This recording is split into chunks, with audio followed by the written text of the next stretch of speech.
የጎጃሙ ንጉሥ ተክለ ሃይማኖት የሕይወትና የአርበኝነት ታሪክ።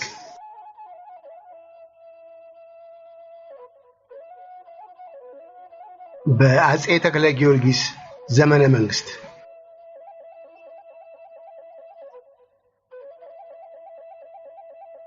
ንጉሥ ተክለ ሃይማኖት ከንግስናቸው በፊት አዳል ተሰማ ይባሉ ነበር።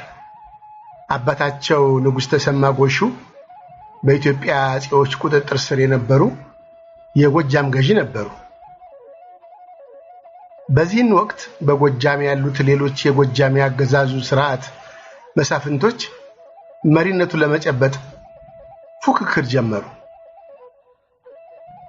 አዳል ተሰማ አባታቸው ንጉሥ ተሰማ ጎሹ ሲሞቱ ለጠላቶቻቸው በመጋለጣቸው ምክንያት የአባታቸው የደጃዝማች ተሰማ ጎሹ ተቀናቃኝ የሆኑት ደጃዝማች ደስታ ተድላ ጎጃምን ለመቆጣጠር ስለፈለጉ አዳል ተሰማን አሰሯቸው።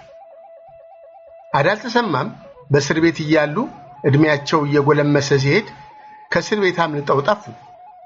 አዳል ተሰማ የራሳቸውን ጦር ካደራጁ በኋላ ጦራቸውን ይዘው በመሄድ ከደጃዝማች ደስታ ተድላ ጋር ጦርነት ገጥመው አሸነፉ።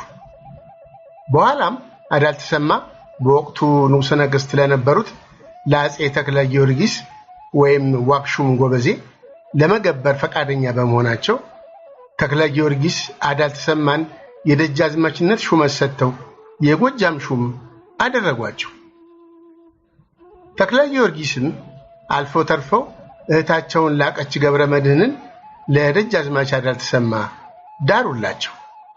አጼ ተክለ ጊዮርጊስ በዘመኑ ኃያልና ሩህሩህ የተማረኩ ጠላቶቻቸውን የሚምሩ መሐሪ ንጉሥ እንደነበሩ ይነገራል።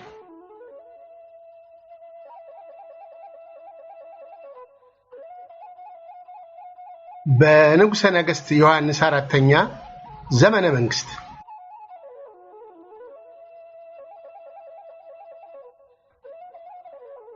ሐምሌ 5 ቀን 1863 ዓ.ም የትግራዩ ደጃዝማች ካሳ ምርጫ በኋላ አጼ ዮሐንስ አራተኛ ከንጉሠ ነገሥት ተክለ ጊዮርጊስ ጋር ጦርነት ገጥመው ተክለ ጊዮርጊስን ማሸነፍ ችለዋል። አጼ ዮሐንስ የኃይል ሚዛናቸውን ለማስጠበቅ ሲሉ አቅም ካላቸው ከሸዋው ምኒልክ ይልቅ ወደ ጎጃሙ ደጃዝማች